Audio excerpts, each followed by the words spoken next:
Hey guys, I just wanted to kind of give you an overview of what I'm expecting for the presentation. So you'll see here on my screen, this is kind of a first slide in a presentation.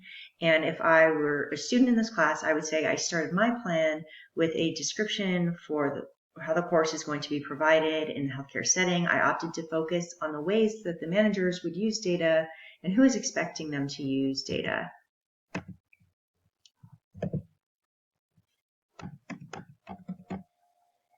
Then another slide might be my objectives, and the objectives were developed based on some of the context. The intent is to explain what the learner should be able to do once they have completed the course.